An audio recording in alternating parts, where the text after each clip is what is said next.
Reconciliation can be dangerous when trust hasn't been rebuilt. Let me stop you right there and make something abundantly clear. If that sentence didn't send a shiver down your spine, you're not paying attention.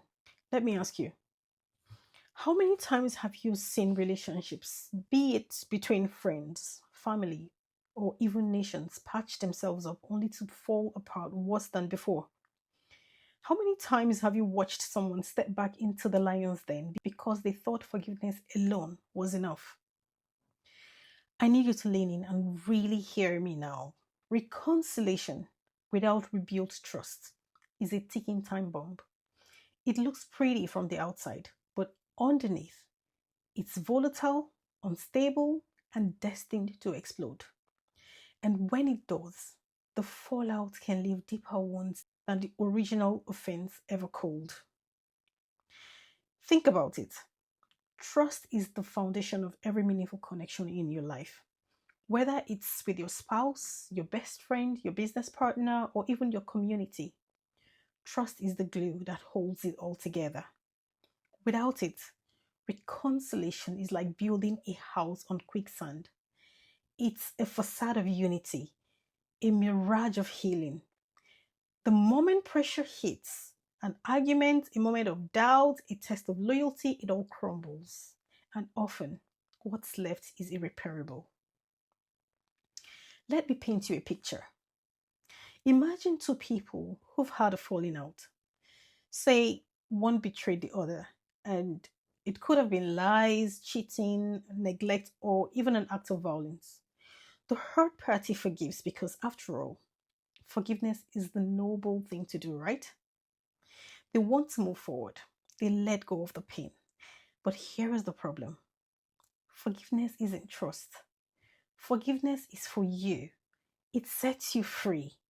But trust, that has to be earned.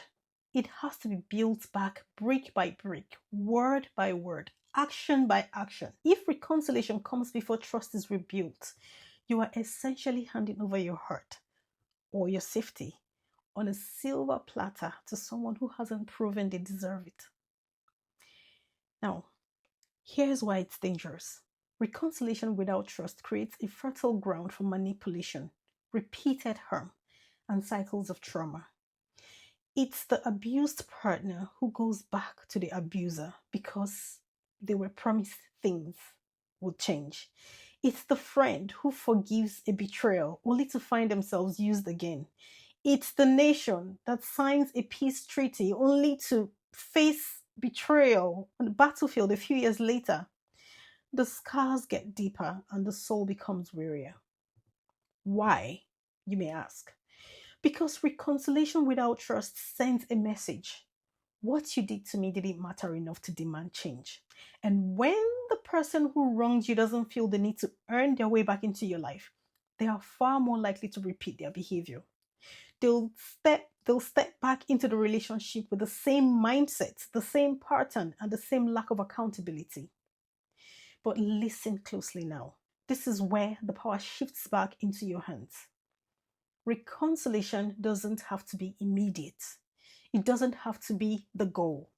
Sometimes the bravest, healthiest thing you can do is say, I forgive you, but I cannot reconcile with you until trust is rebuilt, until I see real change, until I feel safe. Does that sound selfish to you? Well, let me reframe it for you. That's not selfishness. It's self-respect. It's saying my peace matters, my boundaries matters, my trust is not a gift. It is a privilege, and privileges have to be earned. And rebuilding trust, that takes time. It takes consistent effort. It takes humility on the part of the person who broke it, and patience on the part of the person who was hurt. It takes uncomfortable conversations, unflinching honesty, and the willingness to confront the truth, no matter how painful it is. Without that process, reconciliation is nothing more than a dangerous illusion. Now, I want you to think about your own life. Is there a relationship you've tried to mend without addressing the trust that was broken? Are you clinging on to hope that things will magically get together even though the foundation is cracked? Or maybe you're the one who broke the trust and you're wondering why things haven't gone back to normal. Here's the truth you need to confront: reconciliation isn't a shortcut. It's not an apology and a handshake. It's not pretending everything's fine while sweeping the pain under the rug. It's a journey, a hard, messy, but ultimately transformative journey that cannot skip the critical steps of rebuilding trust. So, next time someone tells you, let's move on, or why can't you just let it go? I want you to pause and ask yourself, have they earned my trust back? And if the answer is no, then moving on doesn't mean reconciling. Moving on can mean walking away with your dignity intact, knowing that your worth doesn't depend on a broken relationship being restored. Because here is the life changing truth: true reconciliation is only possible when trust has been rebuilt. Anything else is a risk you can't afford to take.